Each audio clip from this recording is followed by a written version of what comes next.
At dahil second birthday na ni Baby Astrid, dito kami nag-celebrate ng birthday niya sa Hotel H2O Manila Ocean Park. Dahil meron silang pa-staycation promo. Makikita nyo rin ito sa website nila. Ito yung mga inclusions niya.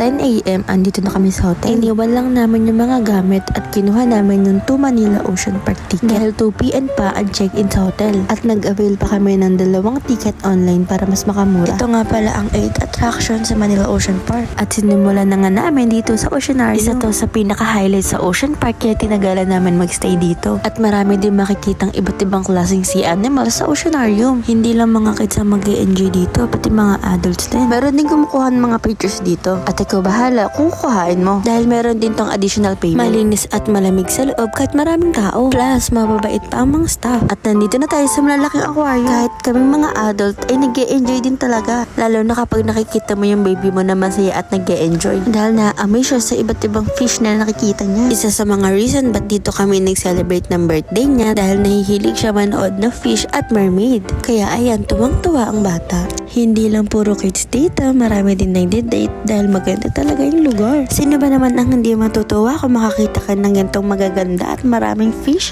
At ang next naman namin ay All-Star Bird Show at Sea Lion Show. May nakalagay din dito kung anong oras yung mga show para may idea kayo kung anong oras kayo manonood. 12:30 PM to 1:15 PM ang kinuha naming schedule. Dahil pag ganitong oras daw hindi daw nakatutok sa'yo yung araw. Mainit nga lang kaya huwag kalimutan magdala ng mini fan at tubig. Birds muna ang una nag-show at the next naman ay ang mga sea lion. At nakaka-enjoy talaga sila panoorin. At may additional payment kung gusto mong magpa-picture sa kanila. Then after ng show, nagutom na ang mga taong ito. At dito kami sa loob ng Ocean Park kumain sa may Quicks. Sakto lang yung oras namin at 2 PM na nga nag-check-in na kami sa hotel. Aquarium ang kinuha namin para kay Baby Astrid. Maganda at sobrang lamig sa room. Kompleto rin yung mga gamit. Meron silang hair blower at heater sa restroom. Meron pang electric kettle at mini ref. At dahil apat kami, nag-additional payment para sa 1 person for extra bed with breakfast with free personal kit din. Malaki at malambot din yung bed kaya masarap magstay. At ang laki din ng aquarium. Nagpahinga muna kami at nag-ayos ng gamit. Maganda rin kung gumawa kayo ng itinerary para alam niyo yung next nyung pupuntahan.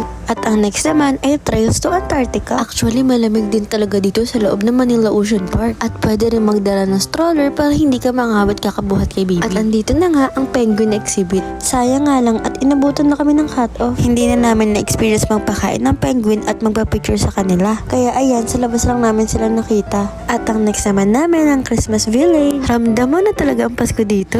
Tuwang-tuwa nga si Astrid dahil maraming Christmas light at kilala niya na si Santa Claus. Marami rin pwede mapagpicturean dito. Paglabas mo nga, ito ang bubungad sa'yo. Bilihan ng mga souvenirs. May mga staff toys, t-shirt at marami ka pang iba mapagpipilian. At papunta na nga kami sa may jellyfish. At ito nga pala ang view sa Manila Bay. Nakaka-relax at ang ganda tingnan. At ito na nga ang Jelly's Dancing Sea Fairies. Ang ganda nila tingnan dahil sa iba't ibang kulay ng ilaw. At mukha nga silang sumasayaw. Meron din background music na nakaka-relax at match na match sa lugar. At meron pang pag-glow in the dark. Ito, bahala kung ilang oras mo gustong magstay dito. At dito naman tayo sa Super Toy Collection. Pagpasok mo pa lang dito, meron na mag-o-offer sa'yo mag-picture. At ikaw bahala kung kukuhain mo. Maraming background dito na magandang mapagpicturean. At kung mahilig ka kay Superman, siguradong magugustuhan mo dito. At ang dami din talagang naka-display ng mga Superman collections. May bilihan din ng mga souvenirs paglabas mo dito. At ang last naman ay ang World of Creepy Crawlies. Makakakita ka dito ng iba't ibang klaseng reptiles, insects, at arachnids. May mga poster din dito para malaman kung ano tawag sa kanila. At meron din pa trivia na pwede mong basahin. Napaka-educational din talaga nitong exhibit. At ayan na nga, natapos na namin. Meron din pala sila ditong indoor playground. After umikot sa 8 attractions, bumalik muna kami sa room para magpahinga. At nakaka-relax din talaga kapag may aquarium ka sa room mo.